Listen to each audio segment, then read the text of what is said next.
Welcome to the Books for Athletes podcast with your host, the publisher, Mr. Kelly Cole. Mr. Cole, a former athlete and best-selling author himself, has set out to take you behind the scenes of some of sports' forgotten heroes. He sits down with former professional athletes, college athletes, and sports coaches as they share stories of triumph, defeat, dedication, and perseverance. Here's Kelly.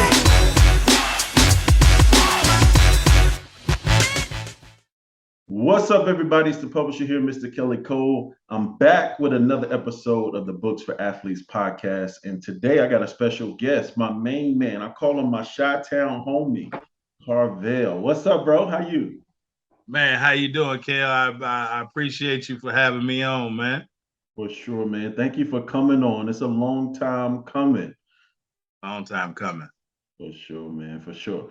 So we're gonna start from the beginning. Let's not start from the beginning. Just first off, tell the people who you are, and then we'll back up and start from the beginning of your career and tell what you do. So tell them. Absolutely. So my name is Coach Karvell Bailey, and I am a mental performance coach for basketball players. And so I help high school guards really become more recruitment ready. To improve their confidence and their IQ and exposure, even if they're not a five-star athlete. So that's what I do, man.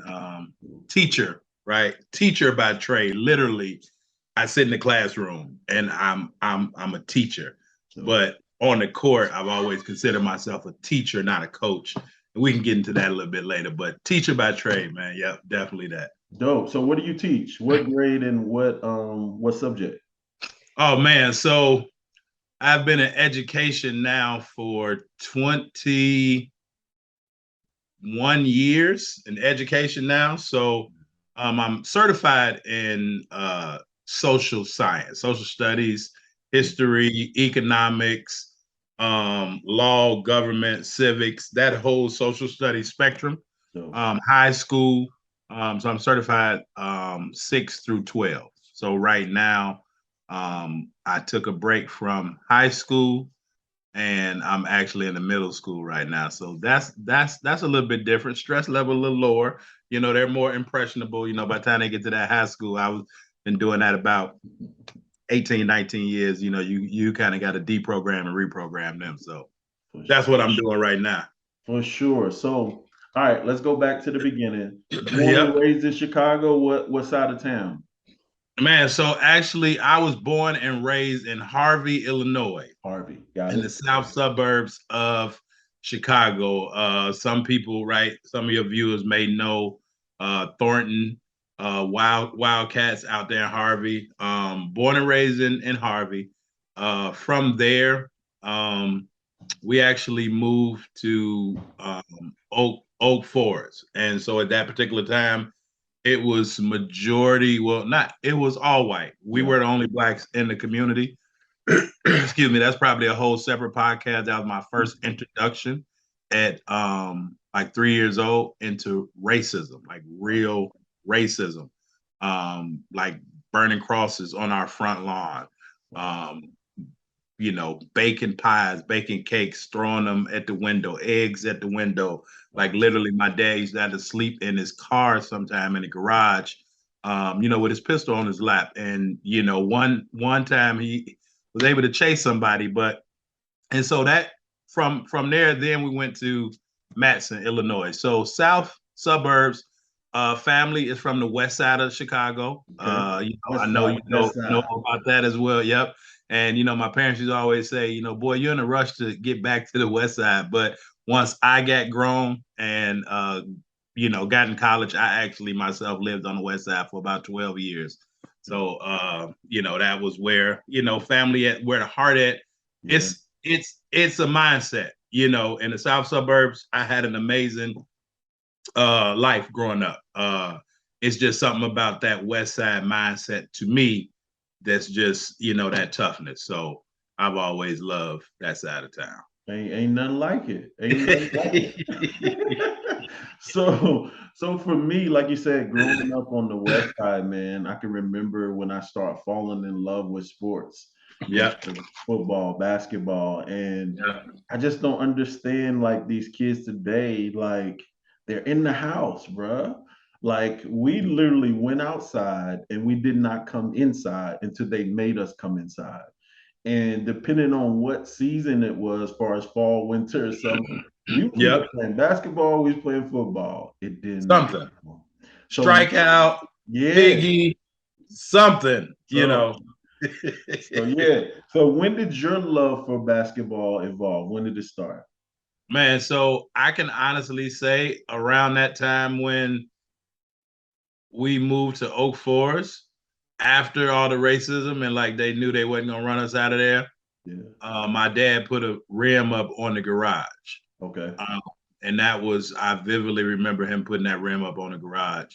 Didn't stay there long because my mother, is, very aesthetic, right? And so she's like, no, that's got to come down. But my dad actually coached my brother. He's 4 years older than me, Okay. and he coached his Catholic school team. And at that point, there was an incident with another school, and we were cheated. I was the ball boy, right? I took pride in being a ball boy because I grew up watching DePaul Blue Demons, watching Terry Cummins, Mark Aguirre, all of those guys with my dad, and then watching the Lakers Celtics. That's how I was introduced to basketball, Kelly, with the DePaul Blue Demons on Channel 9. Again, you grew up in Chicago, you understand, right? Yep. WGN, DePaul Blue Demons. And then we used to watch Tommy Heinsohn on Channel 2, the Lakers and Celtics, because back then the games would come on live. Well, it would be pre-recorded and it would come on later. And so I remember doing that, but at the same time, my dad was coaching my brother. And in between those two incidents, and I'm not sure if you remember, but like back in 86, John Thompson pulled his team off the court, pulled his Georgetown team off the court because they were getting cheated so bad. And he pulled them off the court. But before that happened, my dad did that. They were getting cheated so bad. And black coach, Catholic school, this is early 80s, right? Yeah. And my dad took the team and said, come on. He said, I'm not going to let these kids get cheated. It was at that point that I understood, like, I want to be so good to where they have to cheat me. You know what I'm saying? Wow, like, but they aren't able to. You know what I'm saying? Good.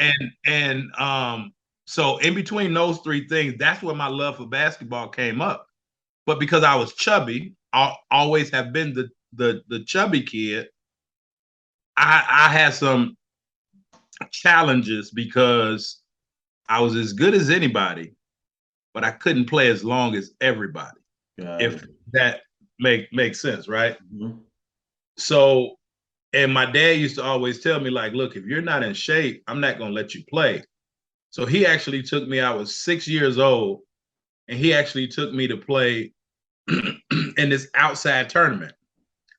For those, your listeners, it was on the low end, right? Mm-hmm. And so he took my brother to this tournament on the low end. Again, I'm just in the back seat. Like, I literally, to be a student, right? Mm-hmm. And talking to your audience, to be a student of anything is really a cheat code, Mm-hmm. right? And I know you, with Books for Athletes, we all have a story. Yep. And to be able to document and memorialize that story, Yep. to be able to help somebody else. But I got a lot of my wisdom, most of my wisdom, from sitting in the back seat. Yeah. Listening. Because it wasn't on me. Right. And my dad wasn't talking to me. Right? Yeah. And so, again, I'm a teacher, so pardon me. But for your listeners, understanding that you can probably learn more when people aren't talking to you than when people are talking to you. Yep. My dad wasn't even talking to me. He was talking to my brother. But I was soaking it all up. Yeah. Because I wasn't defensive. Does that make sense? Right? He was trying to give it to my brother, but for one, maybe he was defensive or didn't want to hear it. Right? That long ride home, we know that ruins a lot of athletes. Parent getting on them, and not that my dad was getting on them, but just if it's dropping nuggets, and I'm just listening because I'm not able to play at this point because I'm too young, but I want to play. So I'm preparing myself now. So when I get the opportunity, I'll be ready just based on the things that I know. And that's why I go so hard as the mental coach. You get a lot of parents like, well, my kid need to be in the gym. Your kid really needs to understand the game. Yep. And then they can perform better. So my dad put me in that tournament because 2 people fouled out. He only had 6. Again, this is the low end tournament. It's 6 players. You are like almost like Rucker Park, but not as big of a court. And I'm not sure where we were. Somewhere on 43rd, right? Maybe right off State because they had the court right there. Right. And so he only had 4. And the referee was like, "What you gonna do?" And everybody in the crowd was like, "Put the little dude in." He was like, "Can I?" You know what I'm saying, dude? Like, you only got 4. Like, you got 4. And put me in. And from what my dad say, I remember it, but I can't necessarily describe it like he can because I was in the moment and I was young. Does that make sense? Yep. But he said I turned the park out to where everybody was like hooing and hawing. Now, I remember it being turned up, but I'm saying all of that to say my preparation throughout my whole life. So me being overweight, my cheat code was that I was a student. Yeah. You just gave him a lot. How old were you? How old were you in that game when he put you in the game? He said 6 or 7 years old. Really? And this is high school athletes. And I don't want to throw any names out there, but it was like during the era of like when Marcus Liberty and those individuals were coming up. And again, on the low end, I mean, you understand. Yep. Back, it was money on them games back then. None of us had no idea. You know what I'm saying? We didn't even know. Yeah. And so it was a different atmosphere because it was bigger than basketball. And so that's kind of my story. And so the day after high school, like, man, I learned this game has taught me so much about me. And I have so many battle wounds that I would call them, that are stories that help me develop into the individual that I am and where I'm currently am now. Yeah. And so I was a college walk-on, right? I went in high school. I played freshman and sophomore year.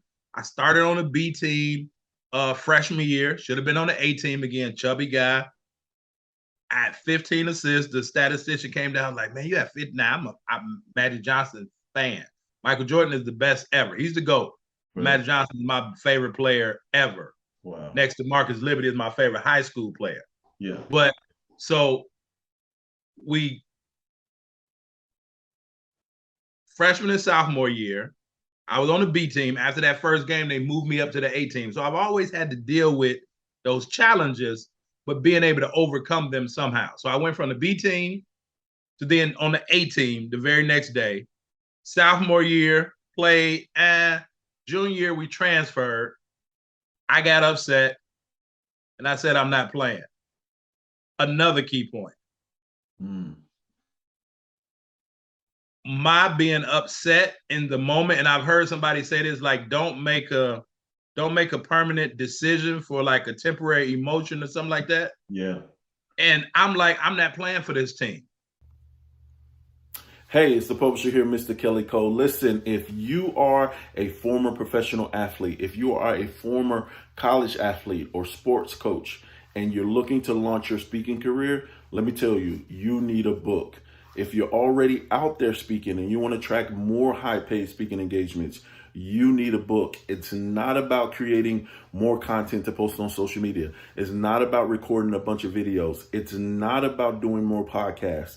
The number one secret to attracting more high-paid speaking engagements or even launching your speaking career is a book. Hey, I'm the publisher, Mr. Kelly Cole, and I help former athletes and sports coaches create best-selling books in 30 days to launch their speaking career, even if they hate writing and don't know where to start. So for the first time ever, I've created a free case study video that will not only show you how to write a book from scratch in as little as 30 days and become a best-selling author, it will also show you how to attract more high-paid speaking engagements. Now, to check out this free case study video, click the link that says learn more or go to booksforathletes.com. Real quick before you go, do not go if you're not a former athlete or sports coach, because you won't find any value in what I'm about to share. And don't go if your book is already out and already on Amazon. You won't find any value in what I share over there. But if you are a former athlete or sports coach, know that you need a book, or already out there speaking and you want to launch your speaking career, go check out that link now. Writing a book is not as hard as you think. It doesn't even matter if you don't know where to start. My case study video will show you how to start and get it done and onto the bestsellers list. So go now. Okay, but that didn't hurt nobody but me. Yep. So now senior year, I come around, I try out, I get cut. But again, I'm mentally stronger than most people. I got my dad who's giving me the cheat code. Okay, I tell you what, we're going to go in, ask the coach, can you be a manager? Because you just need to be part of the team. Because you just need to wait on your shot. Okay, cool. He say, and now he's absolutely surprised. And he told me in the office, he said, you know what? You were good enough to make the team. He said, you're one of the best players we got. He said, but you're a senior. Another key point. Hey, you can't wait until it's too late. Wow. Right? I almost missed my opportunity to play high school varsity because I said, I was in my emotions and I said, I'm not going to play junior year. But then I had to come back senior year and not try out because now I want to go to Georgetown. That's my ultimate goal, Georgetown or North Carolina. Right. And so I went to a Division III school, but then I walked on at a Division I for the late, great Jimmy Collins. They used to play they used to coach, play for the Bulls, but he used to coach at U of I, Kendall Gill and all those guys.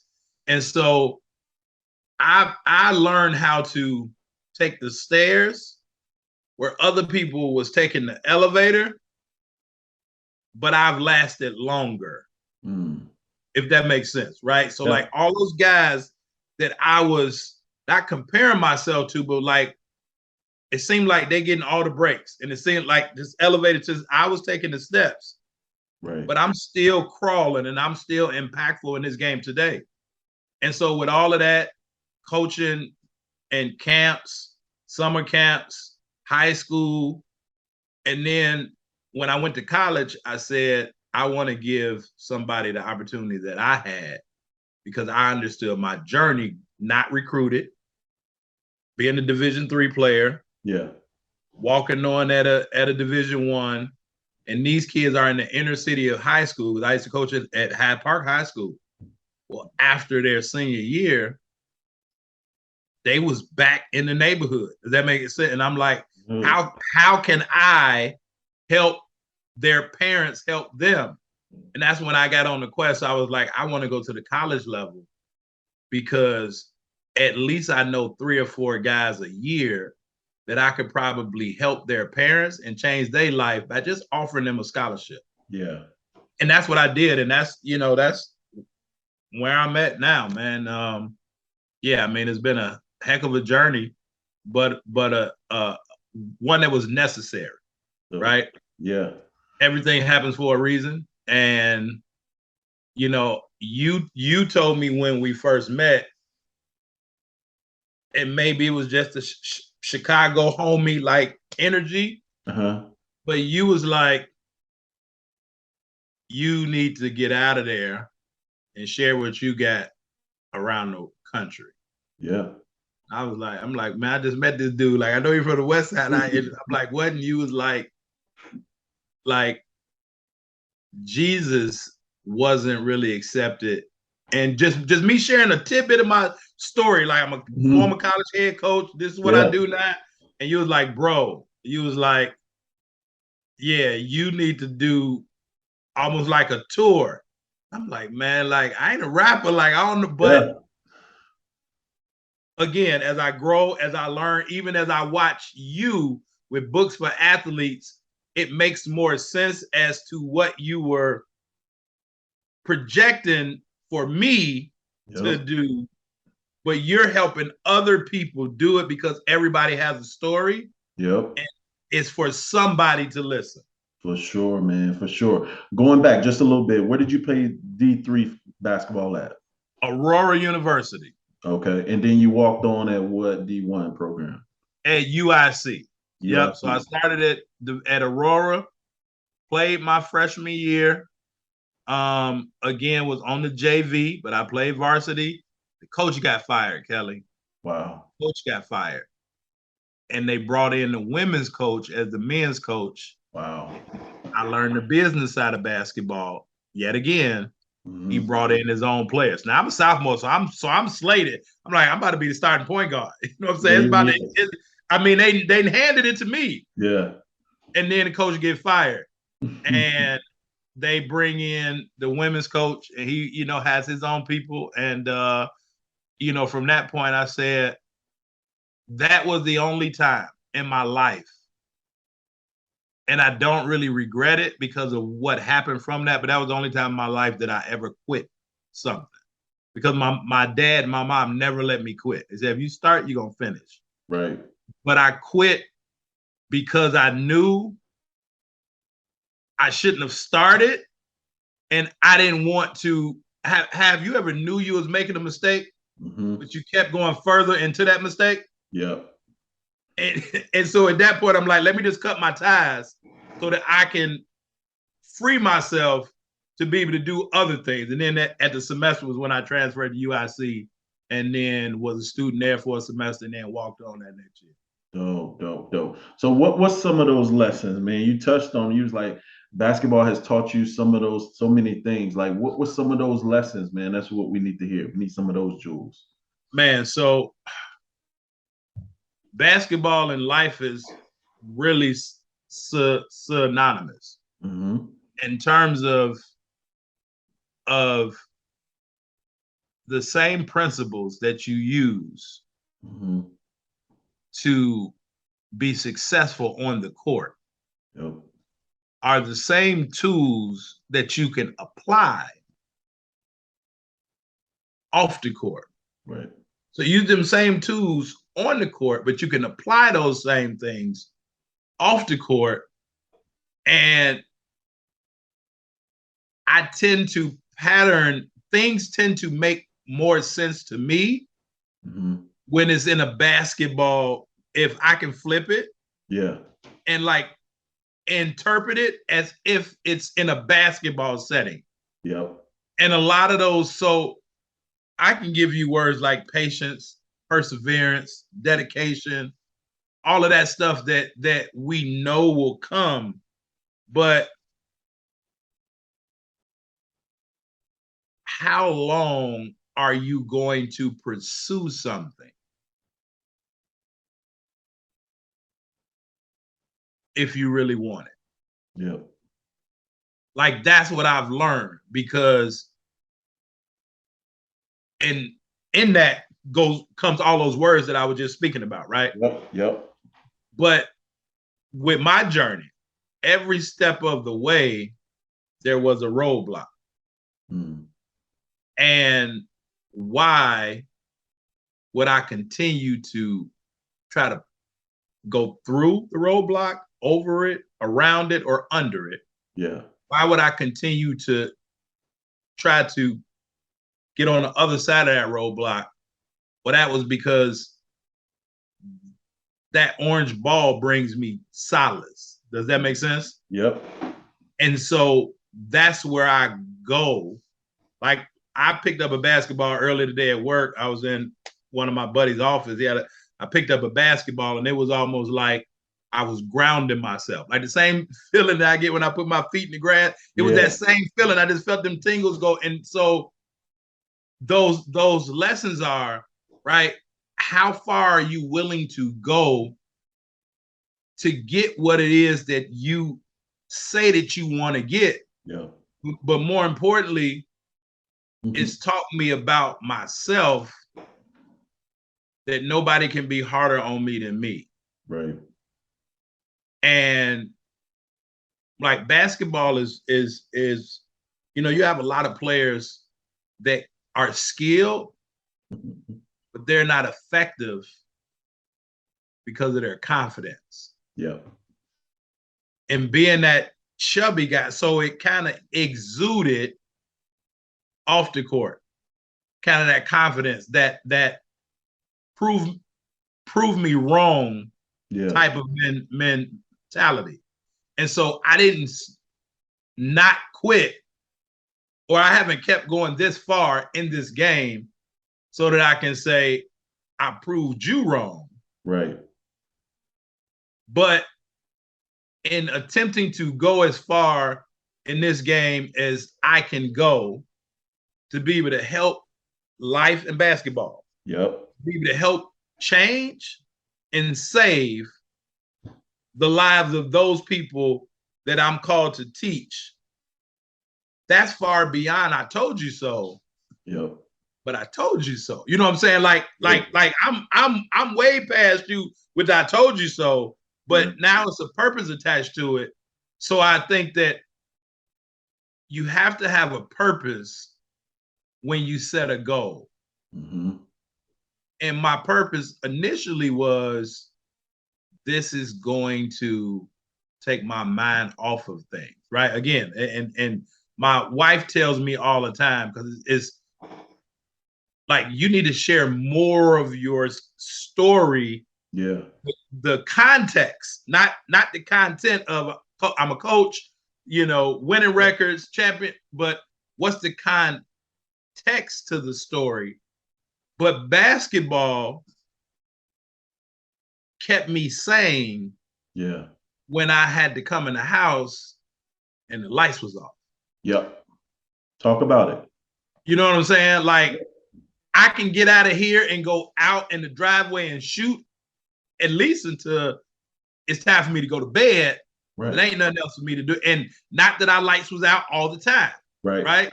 Because we lived pretty well off. But again, life happens. Yep. And then go from being married to my mom being a single parent, then being married again. But now, but still it's her and her boys and so, or like, I remember coming home one day, Kel, and before my sophomore year, and right, had played freshman year, as I said, B10 to 18, sophomore year. It was they brought in some freshmen to play. But I remember being at the crib, coming home and turning the heat on, and the heat didn't come on. Wow. And I took a blow dryer. And so we had a game about 6, 7 o'clock that night. It's 3. I'm home from school. I'm ready to take a nap. Now, mind you, because my mother, she's now a flight attendant. I'm a sophomore in high school, but she's living in New Jersey, coming back and forth.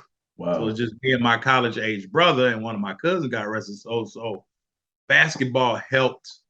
Those same things that I learned from my old man when I was in the back seat, I can now apply those when I needed to be responsible for myself. Right. Does that make sense? My brother, he playing basketball in college, but he's home. My cousin, he doing his own thing, but he's the grown-up that stays with us. So Child Protective Services can't come. But basketball was that thing that pulled me, that thing that saved me. So now when I come home and ain't no heat and I'm ready to lay down, and I got to take a hair dryer and put it underneath the covers. Yeah. To get warm. So here's another point. Basketball taught me how to be resourceful. Come on. Does that make sense? You know what I'm saying? Like we come from the same place. I know exactly what you're talking about. So now I'm being resourceful. Yep. So now when I go to the gym later on that day, literally, I forgot that our heat was off. Yeah. Until right after the game. Yeah. Right after the game, and I came in the locker room and sat down and untied my shoe, and it was like a light switch went off. Yeah. But basketball was kind of that filter, right? To where I can go here and I don't have to worry about that. And so as a coach, I teach the game from a holistic standpoint. And when you understand it, you can treat it better, right? Like when you understand your wife, you can treat her better. Right. When you understand your players, you can coach them better. You can teach them better. When you understand your clients, you can help them produce a better piece of material, right? So when you understand more, then you can produce more. And so that was one thing that I learned along the way also. And once I started understanding that, man, remember when this happened or not, if I'm on the free throw line, it ain't, and again, not that we were in damn poverty, like just in damnation, but I learned to be resourceful and I learned to use what I had. So I never didn't have enough. And sometimes that can be a gift and a curse, because you can be resourceful, man. But if you don't set boundaries, people will take advantage of you being resourceful. Yo, what up? It's your girl, JC. And listen, I have to send a special shout out to my guy, Mr. Kelly Cole, and the entire team at Publishing Advantage Group and Books for Athletes. They took so great care of me to the point that I know I'm the pickiest person. This book was supposed to have been finished last summer. However, there were some details that I needed to make sure that the book had because my audience needed it. And, you know, when it comes down to feeding and serving the people, especially as a former athlete, and telling your story, you know you cannot be selfish with the material and give it away. And they worked with me from the time of my thought process to the time of conception, all the way down to now, top 20 hot release best-selling author on Amazon in 24 hours. Listen, if you're an athlete, you have a story to tell, and you don't know how to put it in book form just yet, don't worry, you're not alone, okay? Hit my guy, Mr. Kelly Cole, and tell him what you're trying to do, and I promise you he gonna get you right, all right? And of course, check me out on Amazon after the season. Shout out to the Books for Athletes family.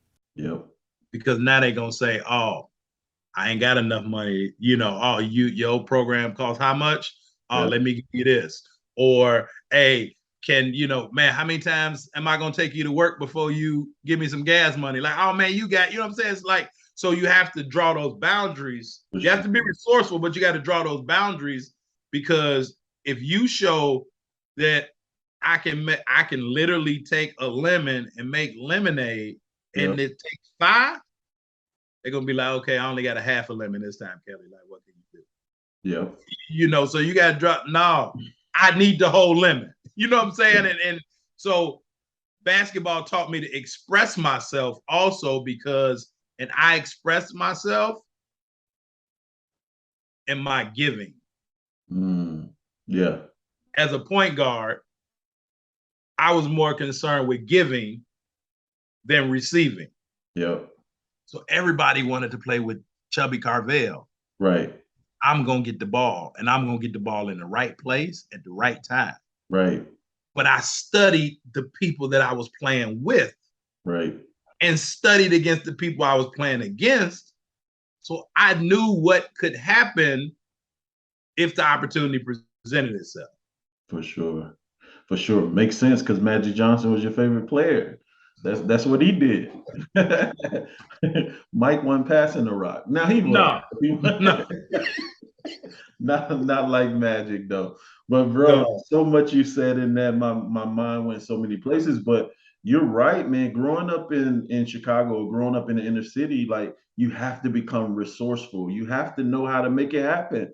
And there ain't no time for no excuses, bro. It really ain't. Like, just like you, my mom, my dad, they wasn't together, but most of the time I was with my mom, who was a single mom. But you had to make it happen. And you know what you do when the lights are off. You know what I'm saying? What you do when the food is low. You gonna eat what's in there. You know, I ate some mayonnaise sandwiches, bro. You feel what I'm saying? I All ate that. some oodles and noodles.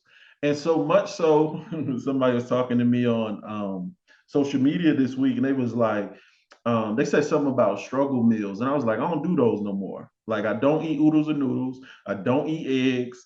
You will rarely catch me eating a sandwich. I rarely eat. You ain't gonna catch me eating no hot dogs and pork and beans. You just not. I ate too much of Ooh. that growing up because I had to. So now that I have a choice, no struggle meals. Now, let me be. Life can happen to anybody, but just as we know, I'm resourceful, bruh. I'm resourceful. I'm not But gonna do it. and Listen, I'm gonna tell you a story. When I quit my job, right, and the food got low, and I'm sitting around, I gotta feed the fam. yeah, What I'm gonna do? What I'm gonna do? Bro, I started looking for stuff in my house that still had the tag on it. Took them joints back to Walmart, bro. Got the bread and was able to feed the fam. You get what I'm yes, saying? Resourceful, bruh. got to Gotta make it happen. make But it back, work. You know what I'm yeah, saying? Like, and people think that is cruel, but when you've experienced hmm, certain things, and as a basketball coach that helps people, that helps athletes yeah, perform better. But by them performing better, that will then lead to them being more recruitment ready. yep, But it's about you having the gumption to make it work. yep, Like, regardless what you have to yep. do you want to do this or do you have to do this? That's it. And when you can understand, do you want to do it or do you have to do it? Yep. And that's based on, do you want it or do you need it? Right. And a lot of things we think we need, we Right. want because we don't have to do it. So therefore, you don't really need it. Mhm. Them things that you need, on the flip side of that, it's something that you have to do Yep. so that you can get what you need. You just said that you had to feed the family, Had to, bro. Had to right? eat. Yep. Like it's a need, right? I need to feed my family. So I'm going, so you found a way Yep. to make it. Now, would you like to have had them whatever you took back? Yeah. Yeah. Absolutely. Yeah. But it But didn't matter. it paled in comparison. Right. For sure. And I think that, you know, prioritization Hmm. is big too, For sure. especially now. And I ask athletes, like, how bad do you want it? It's going back to that goal. And how far are you gonna go to reach that goal without quitting? But it's easy because the priority's not together. Yeah. I'd rather sit up, play the video game, hang out with my significant other, be Yeah. on social media, you Yeah. know, like is that going to really pay off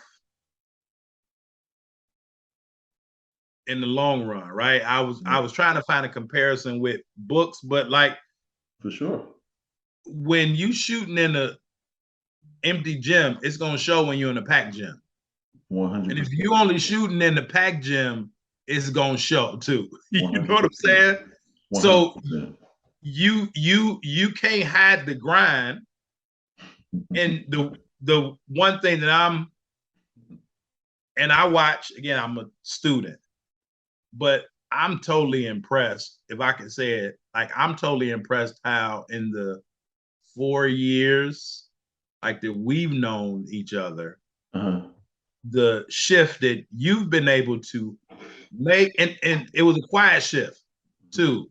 And I don't know if people picked up on it, right? But it was because it was it again, as a sports guy, Yeah. I was like, okay, I see what he's doing, but Hmm. I thought it was like a one-off. like something special. Yeah. But then you turn the corner and resourceful, right? Being able to find the need and fill it. Yep. And that's what I was able to do as a player. Yep. Because everybody couldn't understand the plays. So I could help teach while I'm on the court. Everybody can't hit the open man, so I can, right? But it's the same thing in business or in life. Find the need and then fill it. And because when we first met, you were the publisher. I was the publisher. Yep. Kelly Cole, the publisher. Yep. I was doing I was following everybody else, man. I was doing entrepreneurs, speakers, coaches, because that's the easy niche to target. Yep. And I was just like, God, I feel like there's a group of people I'm called to reach. Just tell me where to drop my net. That's what I told God. I was like, Lord, just tell me where to drop my net. And when he told me to drop my net, I dropped it, bro, and them fish hopping in there. And as you see, like once he told me, it's been full force, like books for athletes, books for athletes. And man, it's powerful. But going back, I want to go back, man. I have to share the story. I tried to shake it, but we have such similar dynamics, but I don't know which story I'm gonna share first. I'm gonna share this one about what you said, like hard work. You can't hide hard work, and it's gonna pay off. Yeah. So I left Chicago and moved to Virginia with my dad. And I played at Weber. My freshman team, we won the championship. Yeah. So we're all excited to move up to varsity. My dad's like, "No, we moving to Virginia." And I was like, "What? What is that?" You know what I'm saying? I'm upset. Yeah. So I get here and dang, I forgot where I was going with that. Oh, so I get here and bro, do you know they don't even let me get no reps in practice? And like in Chicago, I'm a superstar. I'm playing defensive end. I scored a touchdown, 70-yard touchdown from the defensive end position, like the whole nine. Like my coaches in Chicago were crying that I was moving the whole nine. I get here, they don't even put me in practice. I go home every day. I'm crying to my dad, like, yo, they won't even let me practice. And he said, look, I don't play football. You play football. You got to figure that out. He said, whenever they put you in, because they got to put you in, he said, you take all that out in front of whoever's in front of you. And I did that, bro. I ended up my junior year, I got defensive player of the year. My senior year, I broke my foot the first scrimmage of the year. Still came back, led the team in tackles, and got most valuable player, right? This is what I want to get to. I thought that little most valuable player meant something when I went to college, bro. And my dad tried to tell me, he was like, listen, you're not working out, you chilling, you think this little MVP trophy gonna mean something. And bro, I was going to a D2 school in the hills of Virginia called University of Virginia at Wise. Back in the day, it was called Clinch Valley. Okay. He said that little MVP trophy ain't gonna be nothing. Boy, did he not lie. When I got to college was such another level, bro. Not only did my MVP trophy didn't mean nothing, every freshman in my dorm was the MVP at their high school. Every freshman, okay? It was so tough that the first day we got there, I'm talking about move-in day, they said, meet us on the field at 12 o'clock.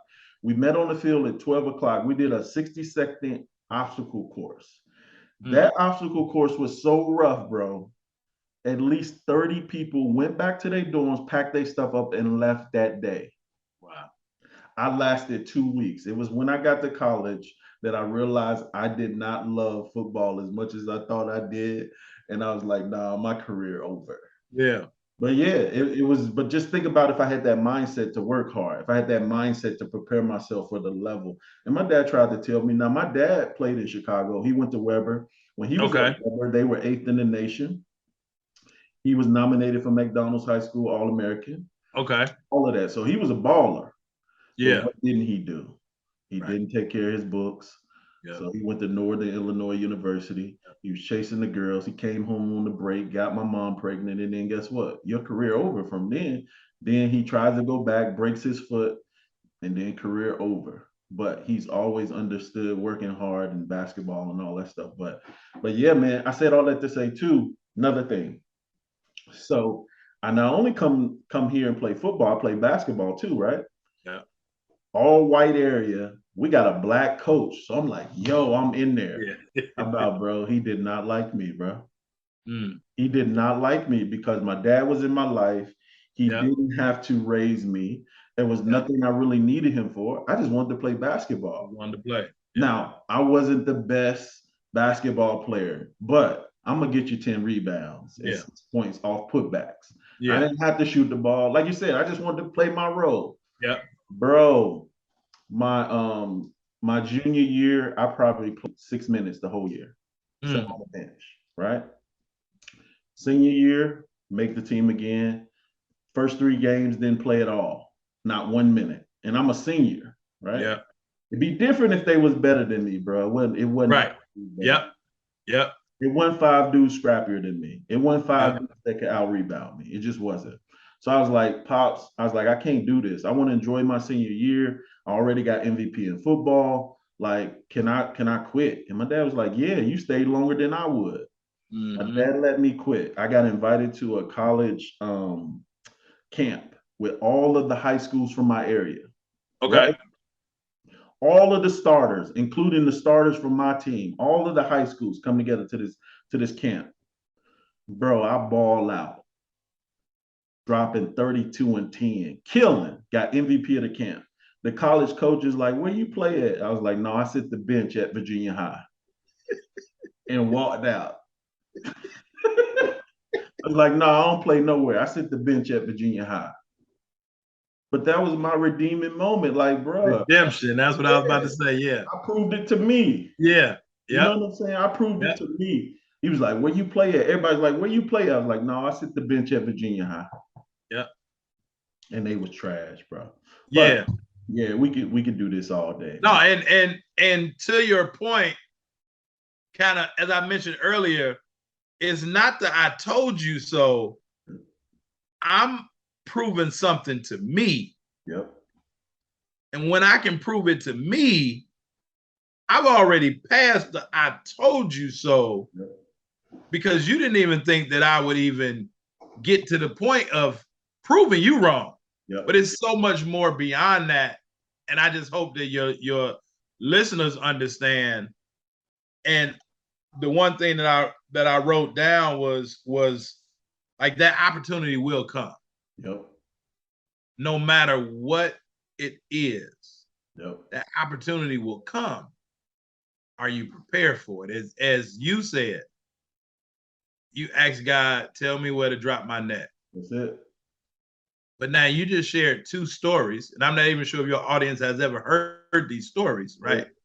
But you just shared 2 stories of why you are the person to help athletes with their story and the memorization, right? Book, audiobook, whatever that is. Yep.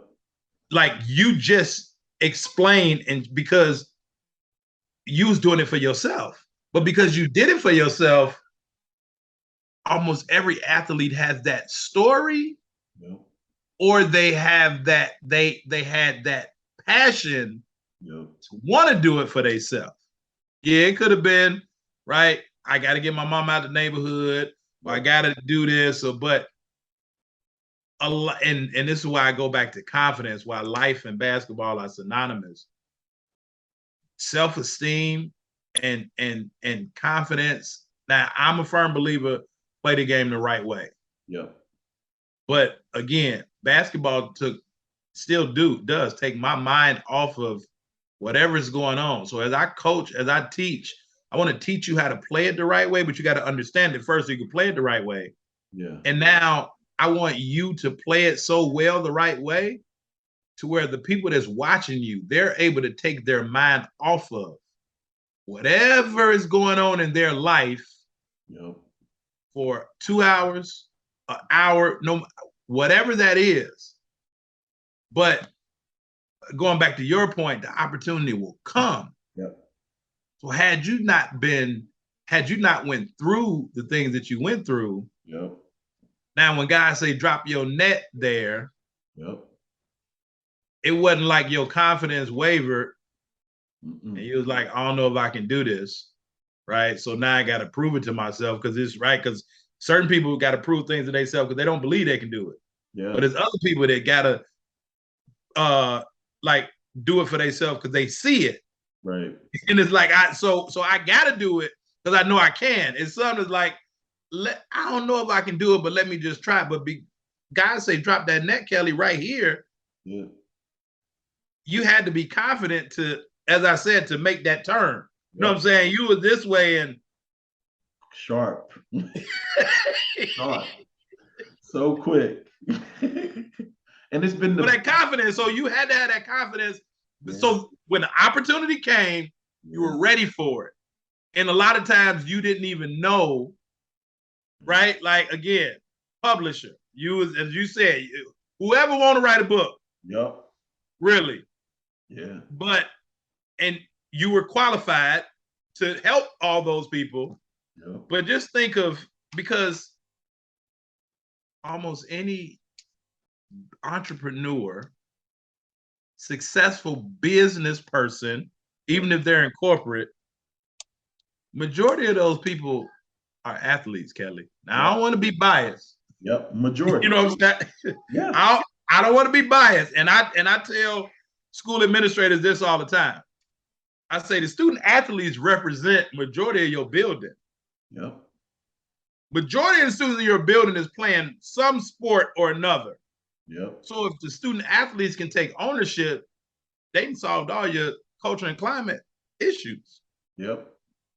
And like what we do is in being able to get those athletes to understand these are things that help you become recruitable.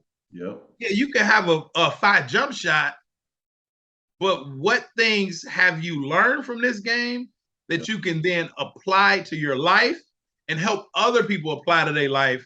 That's what they looking for on that next level, because my job is relying on if I'm recruiting the right player. Yep. Yeah. Like when you got to college, you said it was totally different. Wow. It's a business. Whole nother level. And if you don't understand the business, and most people, again, we could do this all day, but most athletes don't understand that they're a brand. Yep. That's because most athletes inherently aren't confident. Yeah. Because they're thinking about other things instead of let me just do that, right? Let me drop my net here. Yeah. And so by them not being confident, they don't represent themselves as their own brand. Yeah. So it's easy for them to not get grades, easy for them to not go to class. It's easy for them to get caught with pistols, right? It's easy for them to do all of those things outside the court that then affects them on the court. And that's not recruitable.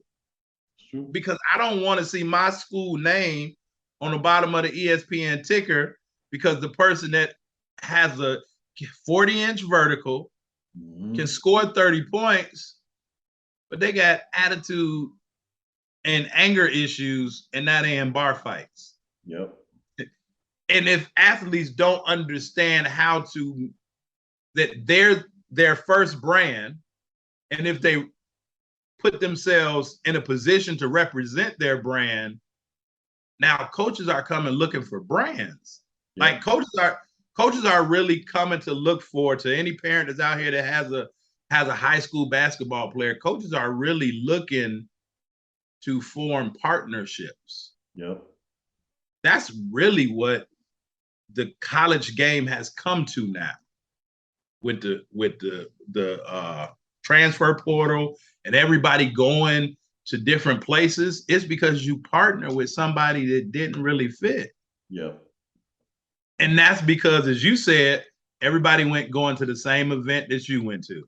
Yep. They going to that showcase event, and they trying to get it in, because everybody is trying to hunt for that coach to say this. But guess what? They were hunting. You was hunted because the coach came up to you. He did. You understand? Because you understood who you were. Yep.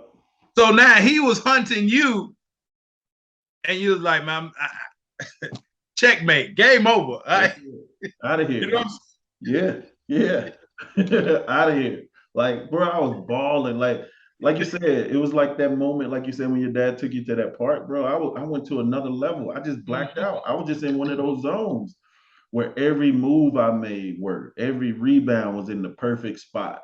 And you know how you do the hot shot competition, bro. Yeah, John 32, killing, like just on fire. But it was just all of that built up, and I was just playing to play. Like you said, I wasn't trying to do nothing but play. Like yeah, y'all better than me. I'm finna show you. I'm just yeah. what it is. But bro, talk about your program real quick. What do you do? Your book, all of that stuff, so we can wrap this up. But we can do this all night, bro. Absolutely, yeah. You know, me and I mean, we actually do this in person all day. Be like, all right, hold on, I gotta go. But no, man. So the name of my company is Bless the Ball Coaching and Consulting Group. And what we do is we help high school guards become more recruitable, and being able to use the tools to not only enhance their skill level, but their confidence, their IQ, and their exposure level. And so we help those individuals that's not 5-star athletes, because everybody is looking to go to that Division I school, Yeah, but there are schools all over the country yeah, in a whole lot of different divisions. But most athletes and most parents aren't educated, as we've been talking about all day, being a student. They aren't educated on the rules or the game. yeah, So they don't really understand those things that will put them on the radar and a coach's eye. And it's not just about finding 100 different offers, Kelly. It's about finding that one offer yeah. that's the right fit for you. Right. And so we take our athletes are able to be successful holistically Yeah, on the court, off the court, if they're professional in basketball or professional in life. But I understand that confidence is the root to everything else yeah, with basketball. And so that's what we help our athletes do. But we also help them, and you and I talked about it, with now when that coach comes to say, okay, Mr. Cole, I'm really interested in you. What can you provide? yeah. We help our athletes, right, put together their whole marketing deck So, to be able to help them now, once they're mentally ready, yeah, to understand that I'm a blessing to somebody, to that one right school, yeah. but also I have everything in order for you to be able to put myself in position. And so that's what we do. I was blessed before meeting you, right? Yeah. Wrote and published my first book, Understanding Life Through the Game of Basketball. Ironic, this is what we've been talking about, right? Basketball and life synonymous. And wrote and published this first book, really a guide to leadership and coaching. Again, when you understand those things on the court, you can then apply them off the court. And then I said, you know what? I have a little bit more to say. And now I kind of like you, I kind of took a turn. Man, I wasn't as hard as yours, Yeah. but I went and I wrote Creating the Perfect Storm, right? And this is teaching today's athlete. You Oh, have performance, development, and experience. And again, we've talked about that. When this book is more to the mental side of the game for any athlete.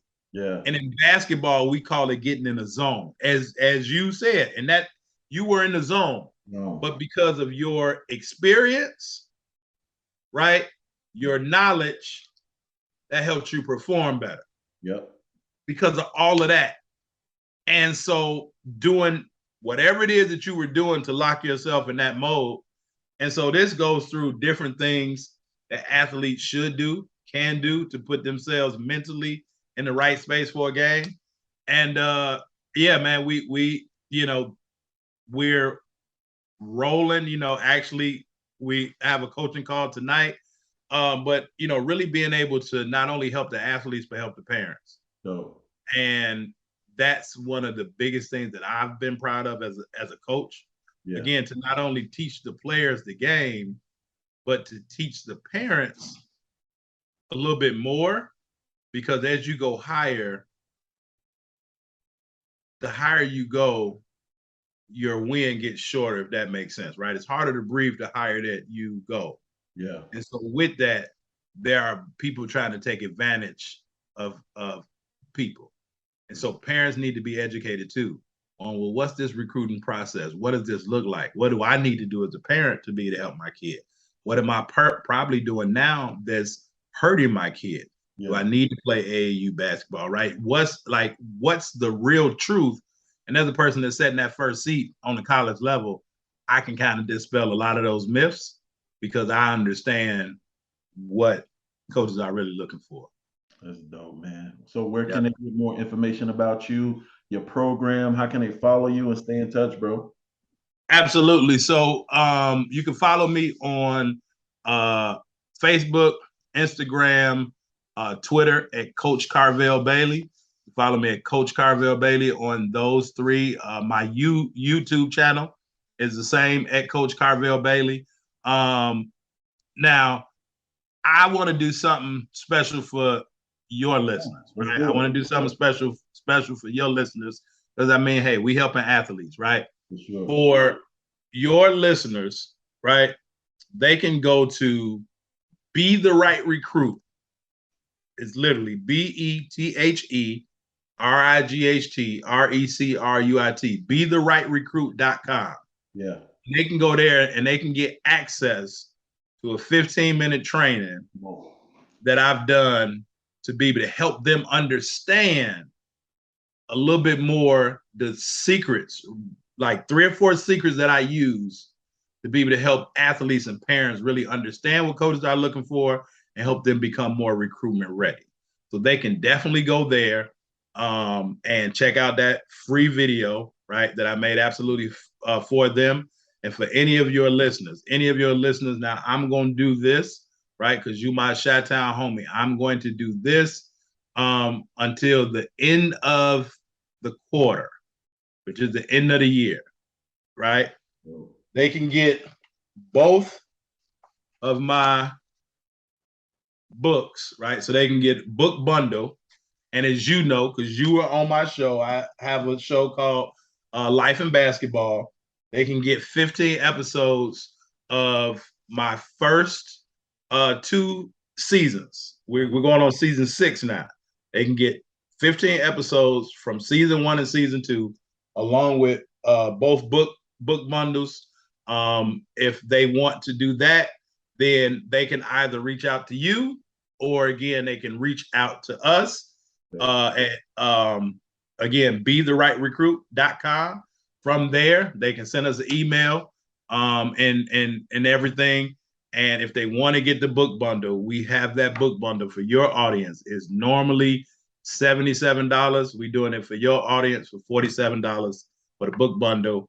Wow. And the first 2 seasons of Life in Basketball, just to the end of the year. Now, if you come calling me January 1st, 2023, it ain't going to happen. But for the rest of the quarter, that's what it is, or if they want to reach out to you, and then you can put them directly in contact with me, or better yet, if they want the book bundle, just send me a DM. Send me a DM, and I'll get that link over to you, because I don't want to flood you with links, right?